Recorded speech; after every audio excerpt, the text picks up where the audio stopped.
Remember that filter showdown in my last video? Well, I wasn't satisfied.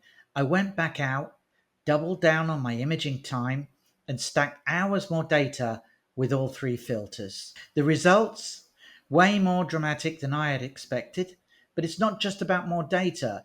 Processing changes everything. Today, I'm pushing every step: deeper stacking, more aggressive stretching, and new and more careful editing techniques and tricks.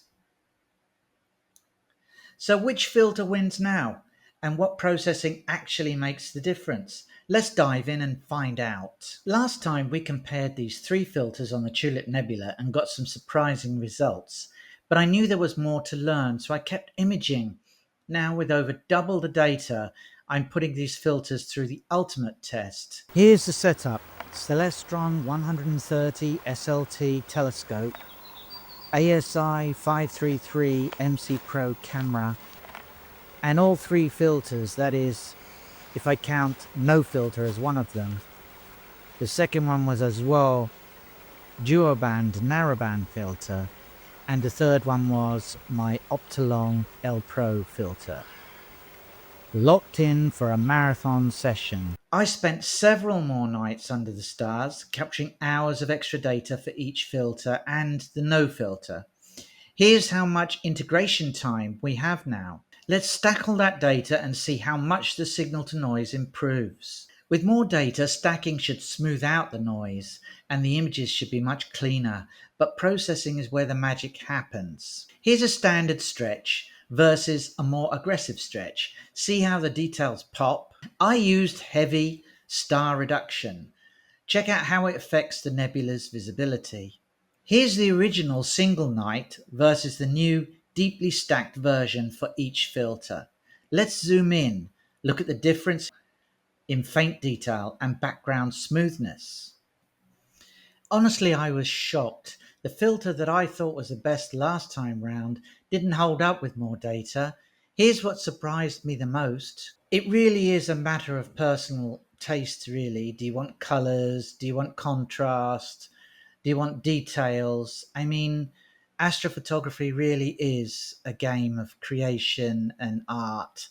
So it should be no surprise that there's no one clear winner, really.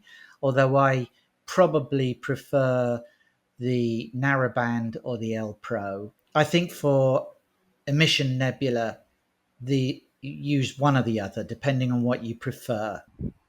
And with that in mind, I'd really be interested to know what you think. Which of the images you prefer, and which filter do you think performed best? Please drop your comments below and share with us your thoughts on this. If you're deciding which filter to invest in, I definitely consider the L Pro. It could be useful for certain situations and certainly as a light pollution filter, broadband filter, but I do recommend you to get into narrowband. That allows you to image even when there's a full moon, for example.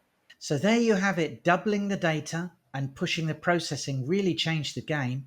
The L Pro filter brought out more nebula detail than before, and the duo band surprised me with better overall color and especially better image quality in the nebula itself. But honestly, the post-processing techniques made the biggest difference this time. Which step do you think had the most impact? Was it the more aggressive stretching or the star reduction? Let me know your thoughts in the comments. I love hearing how you approach these challenges.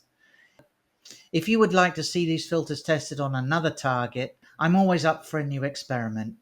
If you found this deep dive helpful for your own imaging or gear choices, give it a thumbs up, will you? And subscribe for more honest, hands-on astrophotography tests. There are some exciting equipment comparisons coming up that you definitely won't want to miss. Clear skies, and I'll see you in the next one here on Astro Imagery.